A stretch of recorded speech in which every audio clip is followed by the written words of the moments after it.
மகாபெரியவாச்சரணம். நம்முடைய வாழ்க்கையில் பல நேரங்களில் அதிகாரத்தால் சாதிக்க முடியாததை அன்பால் சாதிக்க முடியும் அப்படின்னு நிறைய தடவை எல்லாருமே வாழ்க்கையில் உணர்ந்திருப்போம். ஏன் அப்படின்னா அன்புக்கு அத்தனை பலம்.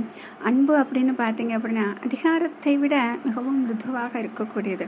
அதிகாரம் அப்படின்னு பார்த்தீங்க அப்படின்னா ஒரு கம்பீரமாக இப்படித்தான் இருக்க வேண்டும் சொல்லிட்டு செய்வது போல இருக்கக்கூடியது.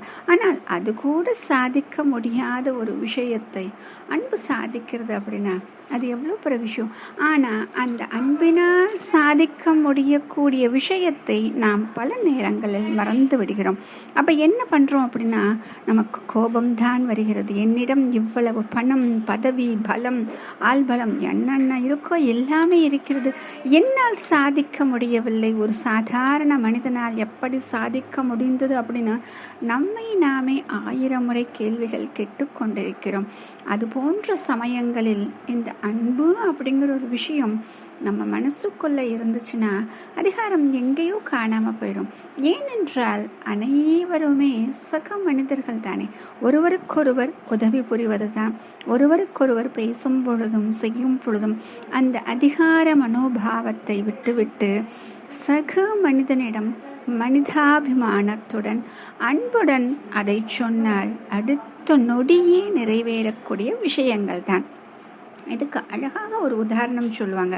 ஒரு சாவி இருக்கு. ஒரு நாள் சாவியை பார்த்து ஒரு சுத்தியல் கேட்டுச்சான். உன்னை விட நான் வலிமையானவனாக இருக்கிறேன், ஆனாலும் ஒரு பூட்டை திறக்க நான் எவ்வளோ சிரமப்படுறேன் தெரியுமா?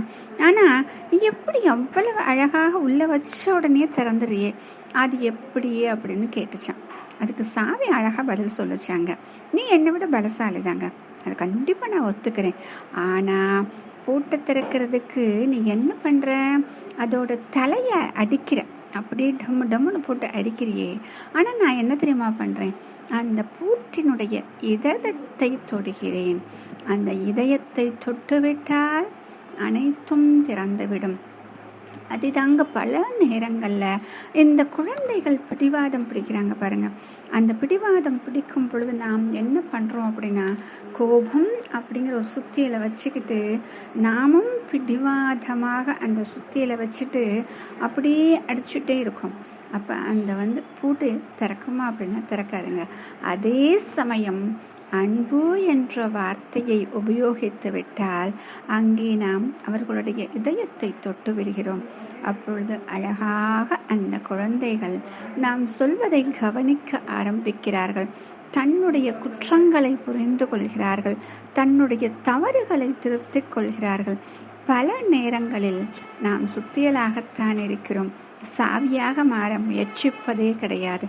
அந்த தருணங்களில் எல்லாம் இந்த சுத்தியல் வேண்டாம், சாவிதான் வேண்டும் என்று நினைத்துவிட்டால் அன்பு ஒன்று மட்டும்தான் இந்த உலகில் நிரந்தரமாக இருக்கும். மகாபெரியவாச்சரணம்.